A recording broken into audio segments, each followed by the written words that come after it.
So welcome to Morning Sit with Red Melissa, Spirit and Practice. And so this week we have been talking about spiritual partnership.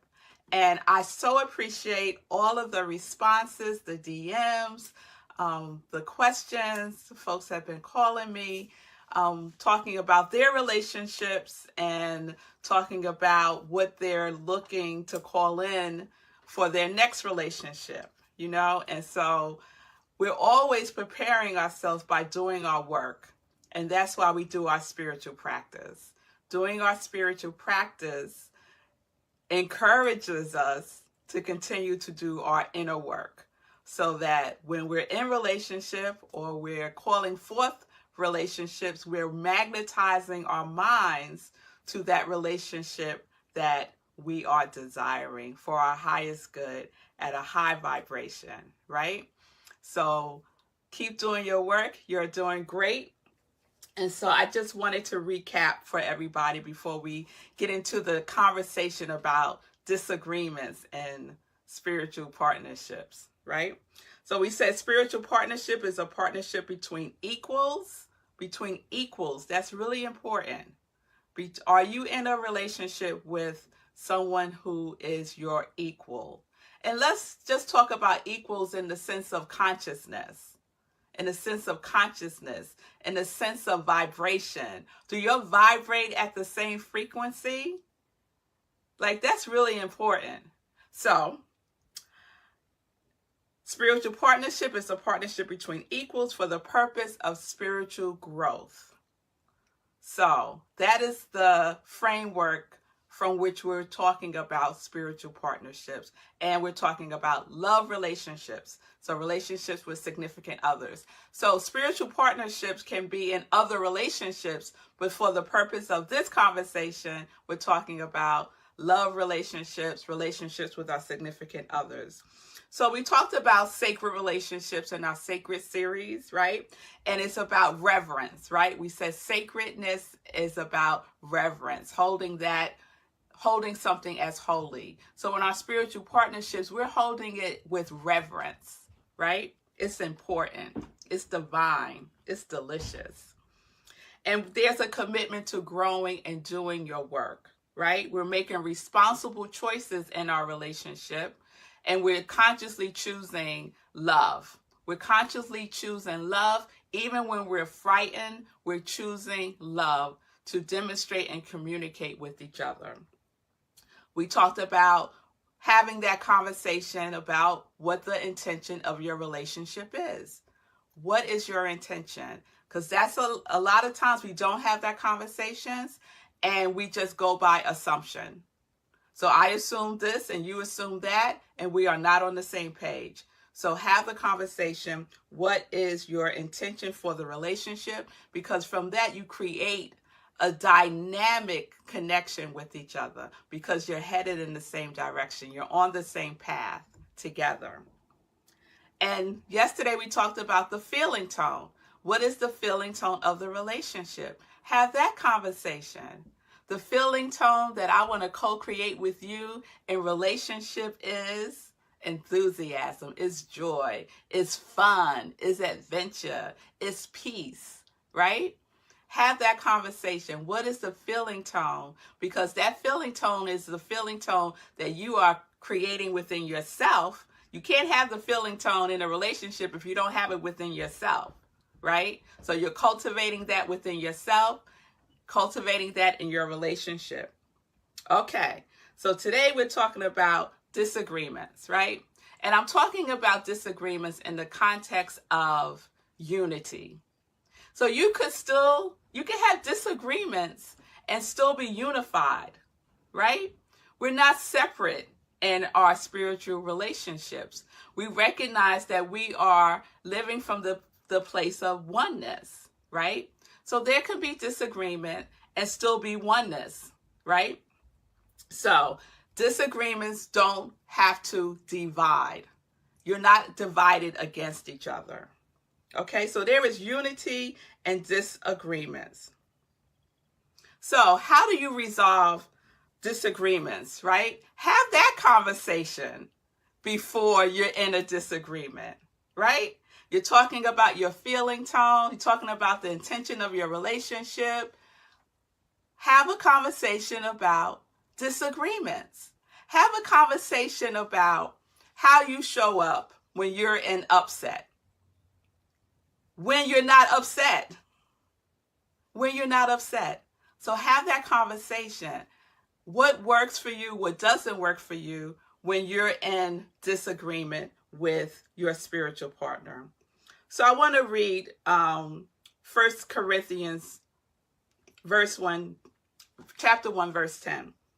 It says, to agree with one another, so there may be no divisions among you, and that you may be perfectly united in mind and thought.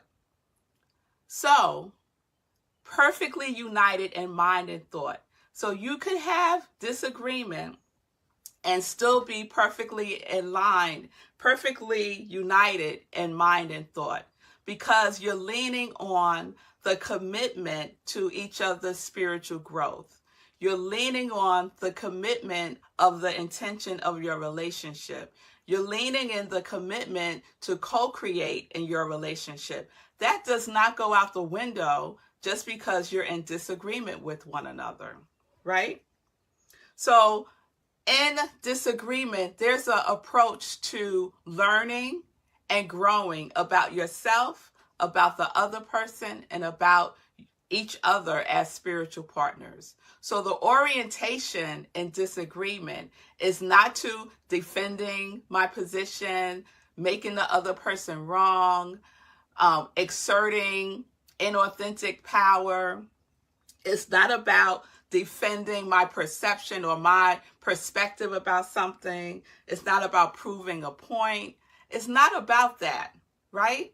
That's not the vibration that we are engaging in when we're in disagreement. We're engaging in learning about ourselves so that we can grow.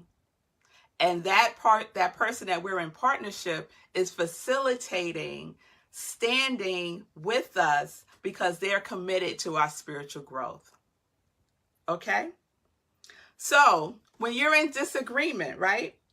You're in your feelings. Let's be real, right? We're spiritual beings having a human experience, and that human experience is feelings. So you are in your feelings. You are feeling a certain way.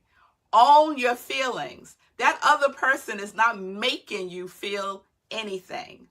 They might have triggered a feeling within you, but they don't have the power to make you feel anything. When you say someone made me feel something, you're not taking 100% responsibility for your feelings. They may have triggered a feeling within you, right? Or they may be reflecting back to you a feeling, right? That needs to be resolved, that you need to take a closer look at, right? And that person is facilitating and supporting you in doing so. Now, sometimes it's hard to remember that when you're in the thick of it, right? You're not going to stop and say, oh, wait a minute, baby. Let me facilitate the opportunity for you to learn as you're upset with me right now, right? So sometimes we might have to take a moment and breathe. Take a sacred pause. Use some of our other tools, right? When we talk about communication, right? Because we had that conversation about how we communicate. What are our communication styles, right? Before we're in the thick of it, right? So we're feeling our feelings, we're owning our feelings 100%, and we're owning our perceptions about whatever it is that's going on. This is my reality about what's going on. That other person could have a totally different reality. And we're not making assumptions about it, right? And we're not taking anything personally. So utilizing the 4 agreements when you're in disagreement is perfect to practice. Practice the 4 agreements when you are in disagreement. Okay? Communicate your feelings in a loving and straightforward way. Communicate that within yourself and with your partner, right? Sometimes we're not clear in our communication, and a lot of reasons could do with not being clear within ourselves. So allow each other the space to get clear about what it is that we want to communicate, right? Okay. And I would say, debrief the disagreement.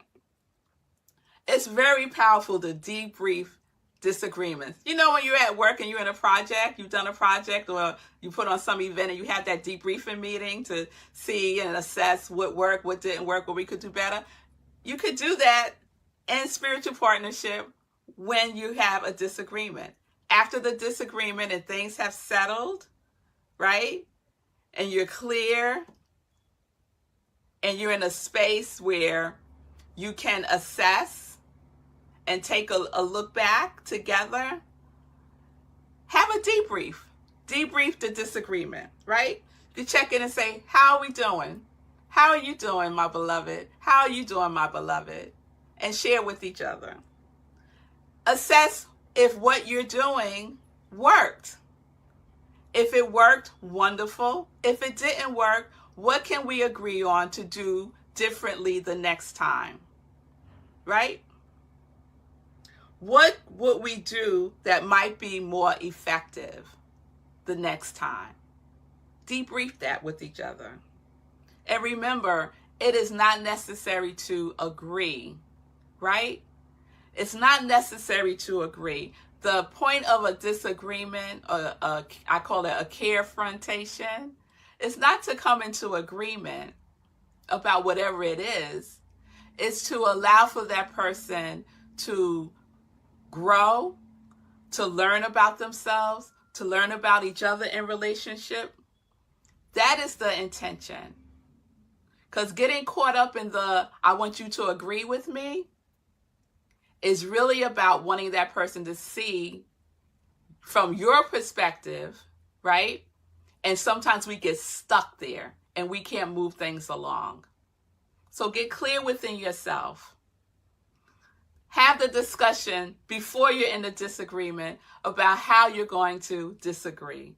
The method that you're going to use to resolve disagreements. How will you be with each other? And then debrief. Debrief the disagreement. Assess what worked, what didn't work. What did you learn about yourself? What is going to grow through this exchange of love? Because there's a commitment to the spiritual growth and spiritual partnership. So, I hope that's helpful. Please send me comments, DM me. I love the dialogue. I really do appreciate all the input. And I'm so happy to see so many of you today live. So today's t-shirt is Trust God, Do Good. Trust God, do good. And we could all incorporate that in our relationship, right? We're trusting God in our relationship and we're doing good with each other. So with that, peace and blessings. Have a wonderful day and enjoy.